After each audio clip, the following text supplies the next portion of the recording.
సదాశివసమారంభాం శంకరాచార్యమధ్యమాం అస్మదాచార్యపర్యంతం వందే గురుపరంపరాం.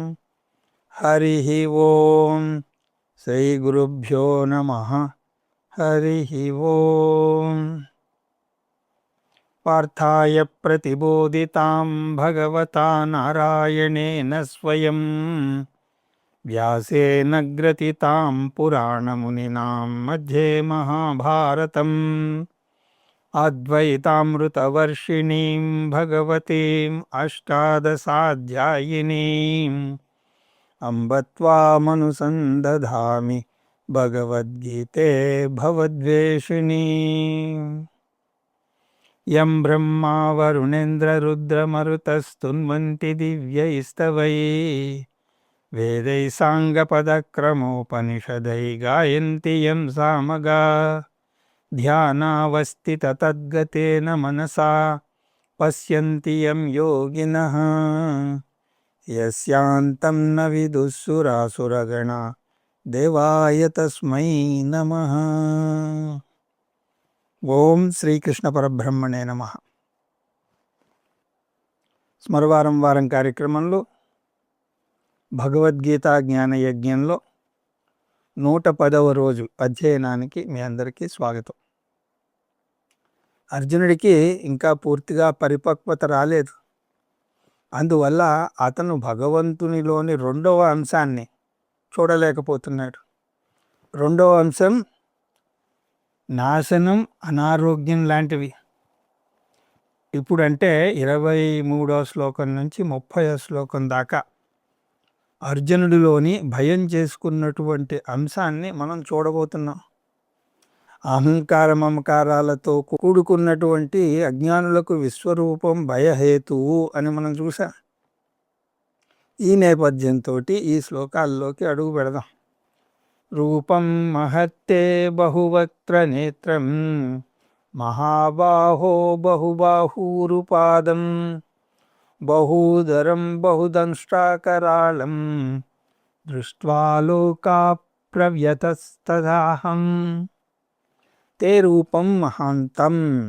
ఓ భగవంతుడా, నీ విశ్వరూపం నిజంగానే అద్భుతంగా ఉంది.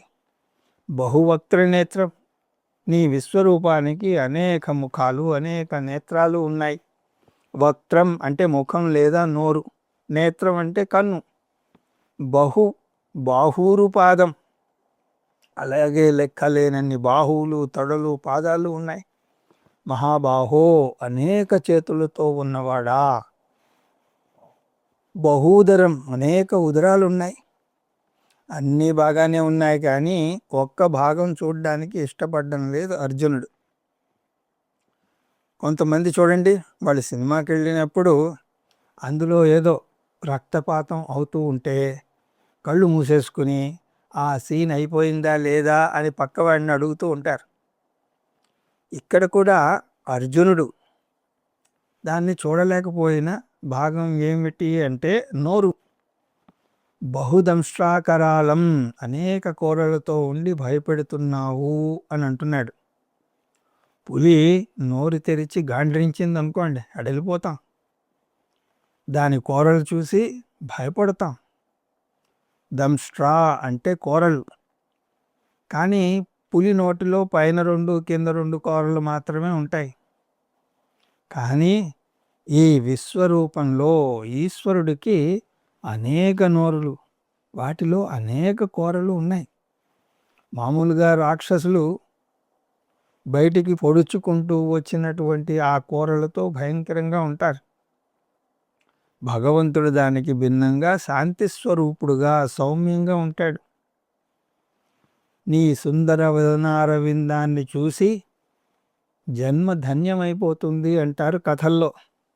అలాంటిది అనేక నోళ్లతో, అనేక కూరలతో ఉన్న నిన్ను చూస్తూ ఉంటే భయం వేస్తోంది అని అంటున్నాడు అర్జునుడు. దృష్ట్వా లోకా ప్రవ్యతిస్తదాస్తాహం. అలా భయంకరమైనటువంటి కూరలతో ఉన్న నిన్ను చూసి లోకాలన్నీ కూడా భయపడుతున్నాయి అని అంటున్నాడు. ప్రవ్యతిథ అంటే భయకంపితులవుతున్నాయి, లోకాలన్నీ కూడా భయపడుతున్నాయి అంటే అర్జునుడు మరి సంగతి ఏమిటి? అర్జునుడి యొక్క సంగతి ఏమిటి? అతను భయపడడం లేదా? చెప్పుకోవడానికి సిగ్గుపడుతున్నాడు, కానీ అతను కూడా భయపడుతున్నాడు. అర్జునుడు ధైర్య సాహసాలకు పెట్టింది పేరు. అలాంటి అతను కూడా భయపడుతున్నాడు, కానీ చెప్పడానికి సిగ్గుగా ఉన్నది. అందువల్ల లోకాలన్నీ భయపడుతున్నాయి అని గట్టిగా చెప్పి తథాహం, నేను కూడా వణికిపోతున్నాను అని మెల్లగా చెప్తున్నాడు. ఏదైనా పెళ్ళికి వెళితే మీకు మళ్ళీ పాయసం తినాలి అని ఉందనుకోండి, కానీ పాయసం వడ్డించే వ్యక్తి తొందరగా మీ దగ్గరికి రాడు. అప్పుడు మీరేం చేస్తారు? ఆ పాయసం వడ్డించే వ్యక్తిని పిలిచి మీ పక్కనున్న వ్యక్తికి చూపించి, ఇదిగో ఈయనకి వేయండి అని అతనికి వేయించి, ఆ చేత్తో నాకు కూడా కాస్త వేసిపోండి అని అంటారు. మీకోసం పిలిచినట్టు ఎవరికీ తెలియదు. అర్జునుడు కూడా ఇదే గారడీ చేస్తున్నాడు. విశ్వం మొత్తం భయపడుతోంది అని చెప్పి, అలాగే నేను కూడా అని నెమ్మదిగా పలికాడు. ఆ భయం ఎలా ఉందో తర్వాత వర్ణిస్తాడు. నభస్పృశం దీప్తమనేక వర్ణం వ్యాత్తాననం దీప్త విశాలనేత్రం దృష్ట్వా హి త్వాం ప్రవ్యదితాంతరాత్మా ధృతిన్న విందామి సమంచ విష్ణు. ఒక పక్క అర్జునుడు అద్భుతమైనటువంటి విశ్వరూపాన్ని చూసి అచ్చను పొందుతున్నాడు, కానీ అదే సమయంలో భీతి కొలిపే ముఖాలను మర్చిపోలేకుండా ఉన్నాడు. ఏదైనా భయంకరమైనటువంటి సినిమా చూస్తే అదే పదే పదే గుర్తొచ్చినట్టుగా విశ్వరూపంలోని అనేక నోళ్లను మర్చిపోలేకుండా ఉన్నాడు అర్జునుడు. ఆ భీతి కొలిపే నోరు కాలతత్వానికి సంకేతం. ముందు విశ్వరూపంలో వచ్చిన అంశాలను వర్ణిస్తున్నాడు. మళ్ళీ నభ స్పృశం, నీ విశ్వరూపం ఆకాశాన్ని అంటున్నది. నభ అంటే ఆకాశం. దీప్తం అనేక వర్ణం, నువ్వు అనేక రంగులతో దేదీప్యమానంగా ప్రకాశిస్తున్నావు అని అంటున్నాడు. అనేక నక్షత్రాలు గ్రహాలతో కూడినటువంటి విశ్వరూప కాంతి గురించి ప్రత్యేకించి చెప్పాలా? అన్ని రంగులు భగవంతునివే. వ్యాత్తాననం వద్దనుకున్నా కూడా అర్జునుడి యొక్క కన్ను విశ్వరూపం యొక్క నోళ్ల వైపు వెళ్లకుండా ఉండలేకపోతోంది. వ్యాత్తం అంటే పూర్తిగా తెరిచి ఉన్నటువంటి నోళ్ళు. నోళ్లను చూడగానే అగ్నితో మండుతున్నటువంటి నోళ్ళు, కోరలతో ఉండి భయపెడుతున్నటువంటి నోళ్లే కనిపిస్తున్నాయి. దీప్త విశాల నేత్రం, దేదీప్యమానంగా ప్రకాశిస్తున్న నీ విశాల నేత్రాలను చూస్తున్నాను అని అంటున్నాడు అర్జునుడు. శశి సూర్య నేత్రం అని అంతకుముందే అన్నాడు కదా. అందువల్ల అవి చాలా ప్రకాశవంతంగా, చాలా పెద్దవిగా ఉన్నాయి. త్వాం దృష్ట్వా, నీ రూపాన్ని చూసి, ముఖ్యంగా నీ నోళ్ళు చూసి, ప్రవ్యదితాంతరాత్మా, నా అంతరాత్మ అడలిపోతోంది, భయపడుతున్నది, భీతి చెందుతోంది. ఇక్కడ అంతరాత్మ అంటే ఆత్మ అని కాదు, మనస్సు, అంతఃకరణ. ధృతిం న విందామి, నా ధైర్యం సన్నగిల్లుతోంది, నా హృదయం బెంబేలెత్తిపోతోంది.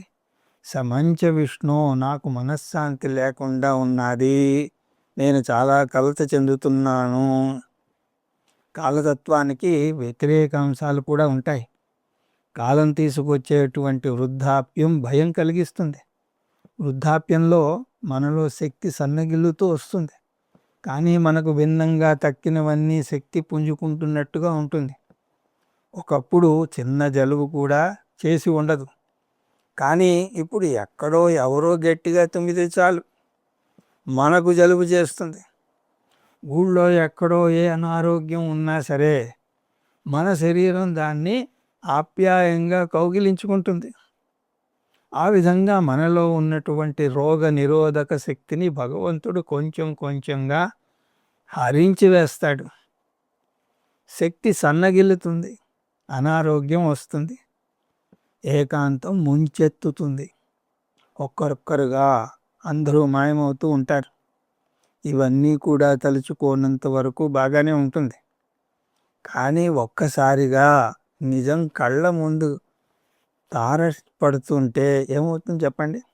ప్రవ్యధితాంతరాత్మ, భయం ముంచుకొస్తుంది. ఇదంతా ఎందువల్ల జరుగుతోంది? కాలం వల్ల. కాలం విశ్వరూప ఈశ్వరుడిలో ఒక అంతర్భాగం. భగవంతుణ్ణి కాలహ అని అంటారు. విష్ణు సహస్రనామంలో కూడా ఈ పదాన్ని మనం చూస్తాం. ఈ భీకరమైనటువంటి విషయాన్ని తలుచుకుని నాకు శాంతి భావన పోయింది అని అంటున్నాడు అర్జునుడు. దంష్ట్రాకరాలాని చతే ముఖాని దృష్ట్వైవ కాలా నల సన్నిభాని దిశో న జానే నలదే చ ధర్మ ప్రసీద దేవే సజగన్నివాస. మళ్ళీ అర్జునుడి యొక్క ఆలోచన భగవంతుని యొక్క నోళ్ల వైపుకు వెళుతోంది. నోళ్ళు తప్ప అతనికి ఏమీ కనపడడం లేదు. తే ముఖాని, నీ ముఖాలు భయపడుతున్నాయి నన్ను అంటున్నాడు అర్జునుడు. ముఖాలు అంటే నోళ్ళు అని చూసాం. కోరలతో కూడినటువంటి భగవంతుని నోళ్ళు మనిషికి కలగజేసే బాధకు చిహ్నంగా ఉన్నది. ఆ బాధకు కారణం కాలతత్వం. కోరలతో కూడి ఉన్న నీ నోళ్ళు భయపెడుతున్నాయి. ఆ నోళ్ళు ఎలా ఉన్నాయి? కాలా నలసన్నిభాని, ఆ నోళ్ళు ప్రళయకాలాగ్నిలా ఉన్నాయి అని అంటున్నాడు అర్జునుడు. ఎందుకు ప్రళయకాలాగ్నితో పోల్చాడు అంటే, ప్రళయకాలంలో సృష్టి మొత్తం క్రమేపీ భగవంతునిలో లయమైపోతుంది. పంచభూతాల సృష్టి జరిగినప్పుడు ఒక పద్ధతిలో జరుగుతుంది. తస్మాత్మాత్మన ఆకాశ సంభూత ఆకాశాద్ వాయు వాయోరగ్ని అగ్నేరాపహ అద్య పృథివీ అంటూ మనం తైత్తిరీయంలో చూస్తాం. బ్రహ్మ నుంచి ముందు ఆకాశం, ఆకాశం నుంచి వాయువు, వాయువు నుంచి అగ్ని, అగ్ని నుంచి జలము, జలము నుంచి పృథివీ, ఇవన్నీ కూడా వచ్చాయి. కానీ ప్రళయకాలంలో ఈ లయం వ్యతిరేక పద్ధతిలో జరుగుతుంది. అంటే భూమి జలమయమవుతుంది, జలం అగ్నిలో, అగ్ని వాయువులో, వాయు ఆకాశంలో లయమవుతాయి. అటువంటి ప్రళయాగ్నిలాగా ఉంది నీ నోరు. దిశో న జానే, అటువంటి నీ నోరు చూస్తున్నప్పుడు నాకు దిక్కులు ఏవో కూడా తెలియడం లేదు అని అంటున్నాడు అర్జునుడు. దిక్కులు ఎప్పుడు తెలుస్తాయి చెప్పండి? ఒక సూర్యుడి ముందు నిల్చుని చూస్తూ ఉంటే ఇదిగో ఇది తూర్పు, అటువైపు పడమర అంటూ తెలుస్తాయి. కానీ అనేక సూర్యకాంతులతో మెరిసిపోతున్న విశ్వాన్నే రూపంగా ధరించినటువంటి భగవంతుని ముందు దిక్కులన్నీ కూడా దిక్కు లేకుండా పారిపోతాయి. దిక్కులకు అర్థం లేదు, కాలానికి అక్కడ అర్థం లేదు, తారీఖు అర్థం లేదు. మన దేశంలో ఒక తారీఖు అయితే అది ఇంకో దేశంలో ఇంకో తారీఖు అవుతుంది, అవునా కదా? అందువల్ల విశ్వం మొత్తాన్ని చూస్తున్నప్పుడు దేశకాల పరిమితులు తెలియవు. అందువల్ల దిక్కులు తెలియడం లేదు అని అంటున్నాడు అర్జునుడు. నలభేచ శర్మ, అంతేకాదు శాంతిని కూడా పొందలేకుండా ఉన్నాను అని అంటున్నాడు అర్జునుడు. ఎందుకు? నువ్వు దయాశీలుడవా క్రూరుడవా అర్థం కాకుండా ఉన్నది అని అతని భావన. అందువల్లనే ఏదైనా సరే ప్రకృతి వైపరీత్యం జరిగితే కొంతమంది నాస్తికులుగా మారిపోతారు. ఒక సునామీ వస్తేనో లేకపోతే ఒక భూకంపం వస్తేనో అందులో అమాయకులు, చిన్నపిల్లలు అందరూ కూడా దారుణంగా మరణిస్తే ఆ విషాద దృశ్యాన్ని చూసి తట్టుకోలేరు వారు. అప్పుడు భగవంతుణ్ణి నిందిస్తారు కూడా. ఎందుకు భగవంతుడు ప్రత్యేకించి ఈ సునామీలను, భూకంపాలను సృష్టించాడు అని అంటారు. కొంతమంది ఇలా నిందించి ఊరుకోకుండా ఒక్కోసారి నాస్తికులుగా కూడా మారిపోతారు. భగవంతుడు చేసే సృష్టి లయలను రెండింటినీ సమానంగా స్వీకరించడానికి పరిపక్వత అన్నది ఉండాలి. ఇంకా అర్జునుడికి ఆ పరిపక్వత రాలేదని చూసాం. అందువల్ల అతను భయపడుతున్నాడు. నా మనస్సు చాలా అశాంతికి లోనవుతోంది అని వాపోతున్నాడు. శర్మ అంటే శాంతి. నేను శాంతిని పొందలేకుండా ఉన్నాను అని అంటున్నాడు అర్జునుడు. ప్రసీద దేవేశ జగన్నివాస, ఓ భగవంతుడా నా యందు దయచూపుము. నువ్వు అనుగ్రహించి నీ నోరు తెరవకు, అది తప్ప అంతా బాగుంది. జగన్నివాస అంటే జగత్ అంతటికి కూడా నివాసమైనటువంటి వాడా అని అర్థం.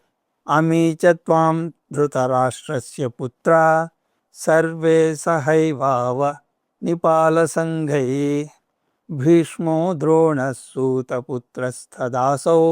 సహస్మదీయైరపి యోధముఖ్యై వక్త్రాణి తే పరమాణా విసంతి దంష్టాకరాళాని భయానకాని కేచిద్వలగ్నా దశనాంతరేషు సందృశ్యంతే చూర్ణితైరుత్తమాంగై. ఇదే జీవితం ఆడేటువంటి తమాషా.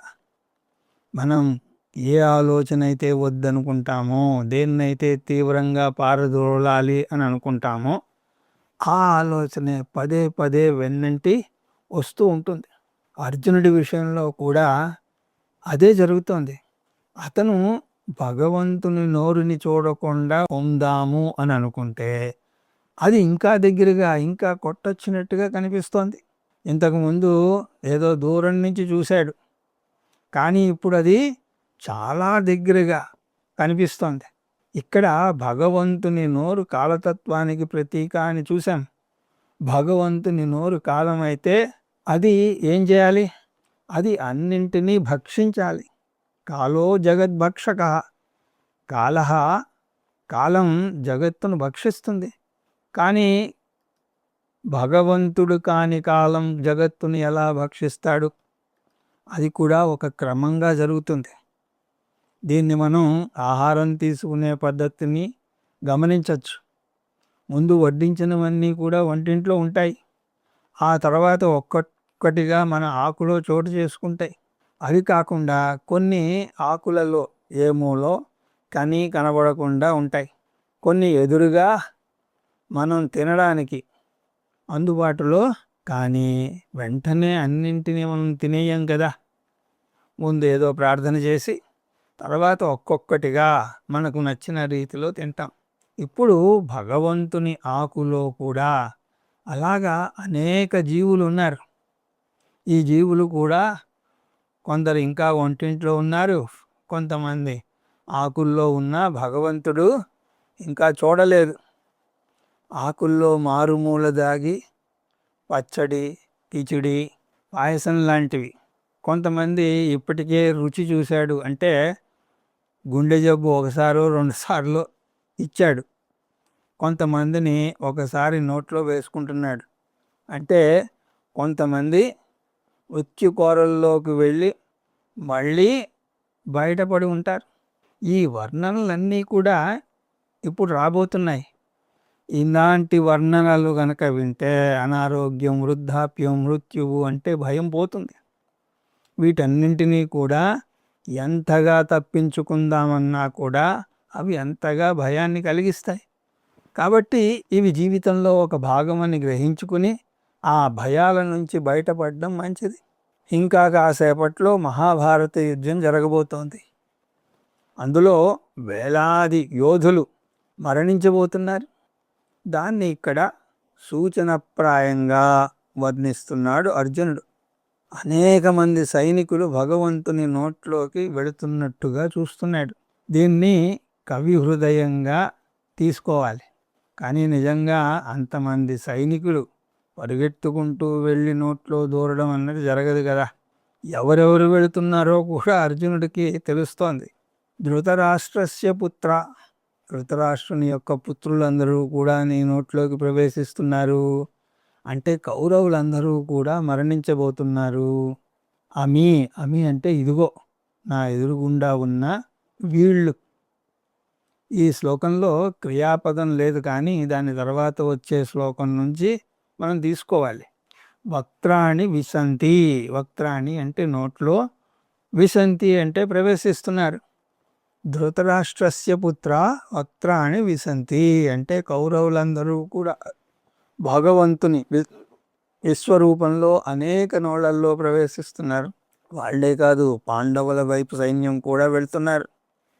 మహాభారత యుద్ధం జరిగాక 12 మంది మాత్రమే మిగిలారట.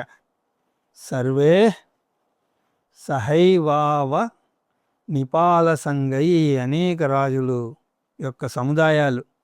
అవనిపాల అంటే రాజులు.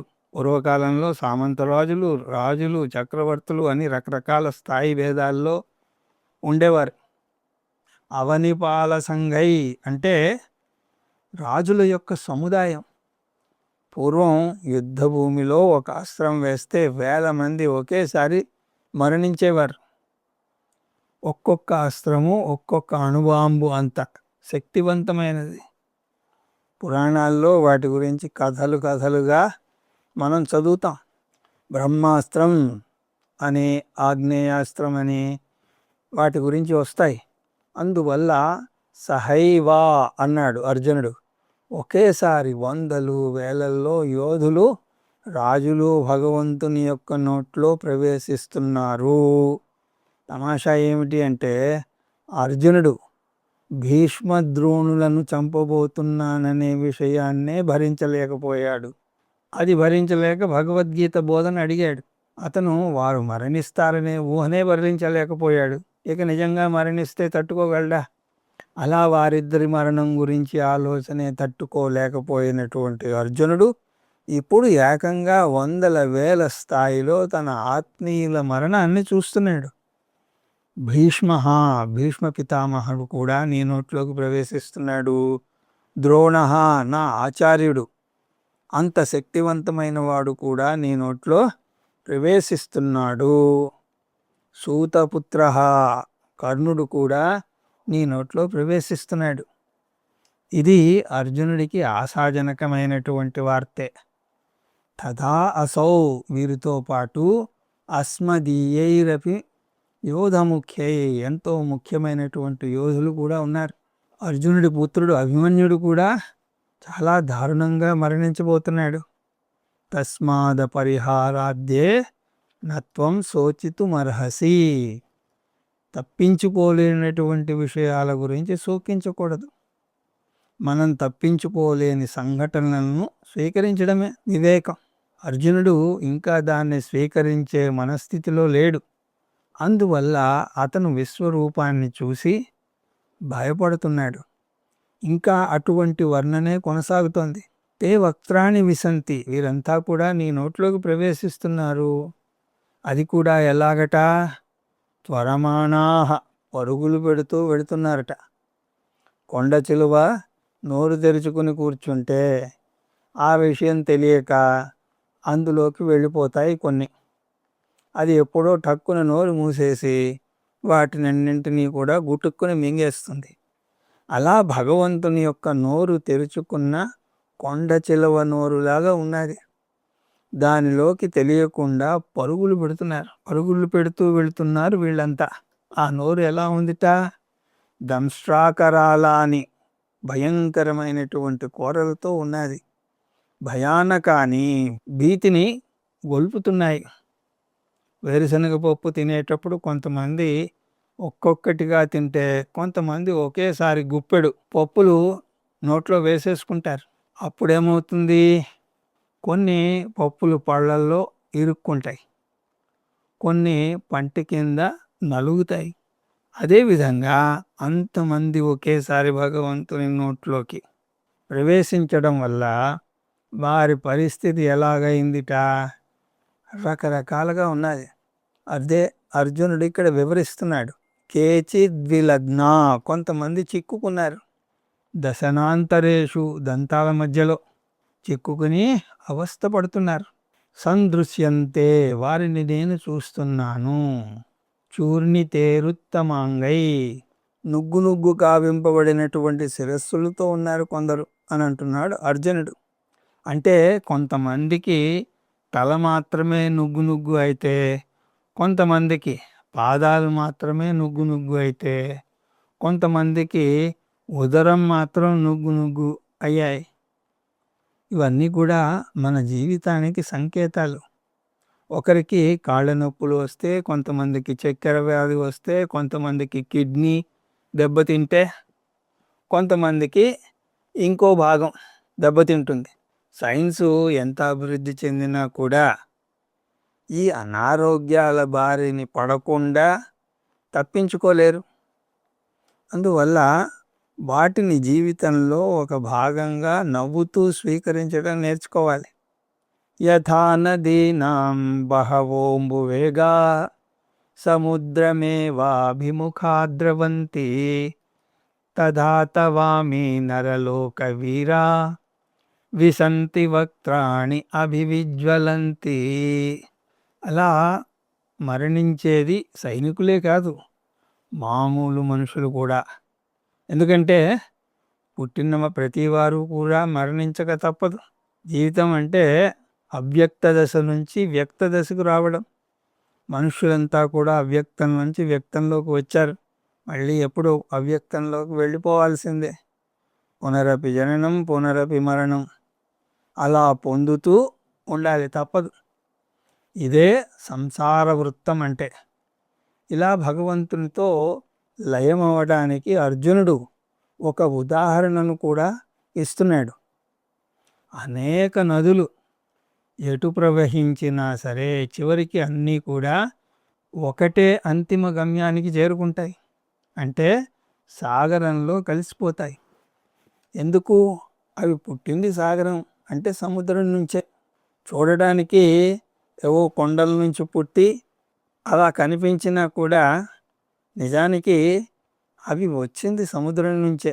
సముద్రపు నీరు ఆవిరై మేఘాలుగా ఏర్పడి, మేఘాలు వర్షాలుగా కురిస్తే ఆ వర్షపు నీరు చిన్న ధారగా కొండ మీద నుంచి జారిపడి పెద్ద నదులుగా మారి పరవళ్ళు తొక్కుతూ అనేక మార్గాలలో ప్రవహిస్తాయి. ఎటు వెళ్ళినా కూడా, ఎంత ఎగిరి పడ్డా కూడా చివరికి వాటి గమ్యం సాగరమే. అలాగే మనం కూడా అంతే. ఆ దేవుని నుంచి వచ్చాము, పరవళ్ళు తొక్కుతూ ఎగిరిపడ్డాము, చివరికి ఎప్పుడో ఆ భగవంతునిలో కలిసిపోతాం. నదీనాం బహవోంబువేగా, అనేక నదులు వాటి యొక్క పాయలు అన్నీ కూడా వేగంగా ప్రవహించి చివరికి సముద్రమేవాభిముఖా ద్రవంతి, ఒకటే గమ్యం వైపుకు ప్రవహిస్తాయి. ఏమిటది? సముద్రానికి అభిముఖంగా, అంటే సముద్రం వైపు పరుగులు తీస్తాయి. ఒక్కో చోట చూస్తే అవి సముద్రానికి వ్యతిరేకంగా ప్రవహిస్తున్నట్టు కనిపించినా చివరికి వాటి గమ్యం ఒక్కటే, సముద్రంలో లయమవడమే. తథా అమి నరలోకవీరా, అదేవిధంగా మనుష్యలోకానికి చెందినటువంటి ఈ వీరులందరూ కూడా నీలో కలవాల్సిందే. ఈ యోధులందరికీ కూడా రక్షణ కవచాలు ఉంటాయి, రకరకాల ఆయుధాలు ఉంటాయి. అయినా కూడా అంత్యకాలం సమీపించినప్పుడు ఎవ్వరూ కూడా తప్పించుకోలేరు. మృత్యువు సమీపించినప్పుడు ఏ రక్షణ కవచమో పనిచేయదు. అందువల్ల నరలోక వీరులు కూడా విశంతి వక్త్రాణి, నీ నోళ్లల్లోకి ప్రవేశిస్తున్నారు. అవి ఎలా ఉన్నాయి? అభివిజ్వలంతి, తీవ్రంగా జ్వలిస్తున్నటువంటి అగ్నిలా ఉన్నాయి. ఇంకా అర్జునుడు తర్వాత శ్లోకాల్లో తన భయాన్ని వెళ్ళబుచ్చుతున్నాడు. ఆ తర్వాత కృష్ణ పరమాత్మను ఒక ప్రశ్న కూడా వేస్తాడు. ఆ భయం శ్లోకాలు, ఆ తర్వాత ప్రశ్న ఏమిటి అన్నది మనం వచ్చే తరగతిలో దర్శించే ప్రయత్నం చేద్దాం అని తెలియజేసుకుంటూ హరి ఓం తత్సత్.